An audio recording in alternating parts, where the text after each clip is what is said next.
Do you believe that worrying about someone is synonymous with love? Most of us think so. The more we worry, the more it seems we demonstrate how important that person is, right? But what if this concern isn't as positive as we imagine? What if it's actually doing more harm than good, both to you and to the person you love? If a dog can perceive our emotional state effortlessly, imagine humans. Our emotions are much more apparent than we think, and they spread silently. That concern you feel for someone isn't simply a demonstration of love. It may be a way of transferring your negative emotions to them, creating a cycle of stress and anxiety that you may not even realize you're perpetuating. A study published in Frontiers in Psychology investigated a phenomenon known as emotional contagion. They found that during social interactions, our emotions can spread involuntarily between people. This happens in several ways, such as through facial expressions, observed behaviors, and even neurologically. Essentially, when you're worried or anxious, these emotions can be contagious. The people around you unknowingly begin to feel the impact of these emotions. The study suggests that this emotional transmission can be so subtle that it's picked up through nonverbal expressions or even tone of voice. Furthermore, they concluded that methods based on neuroscience tools, such as brain activity mapping, are the most accurate for measuring this emotional spread. This means that by transmitting your concerns to someone, you may be deeply affecting their emotional state. Even if your intention is to protect or help, this phenomenon of emotional contagion is a natural mechanism of our brain. The human mind always seeks to align itself with the environment and people around. When you worry too much about someone, your brain is actually trying to process this stress and ends up transmitting these emotions involuntarily. It's as if, by trying to help or protect this person, you end up overloading both.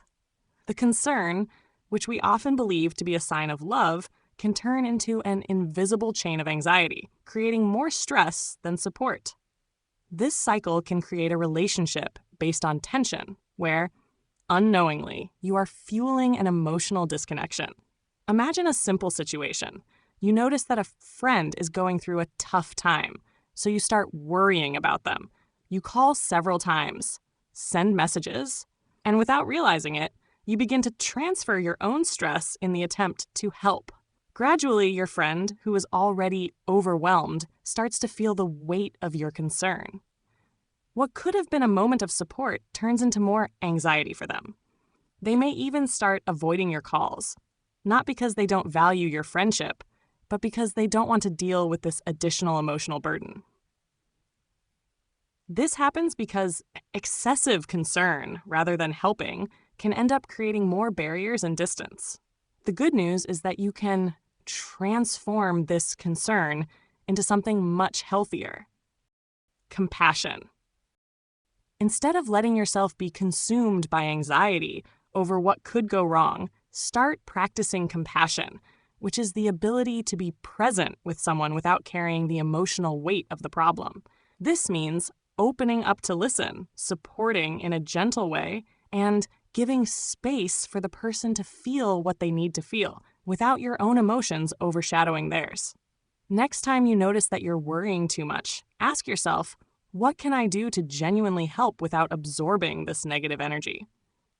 This simple shift in perspective can create a much lighter and more welcoming environment for both you and the other person.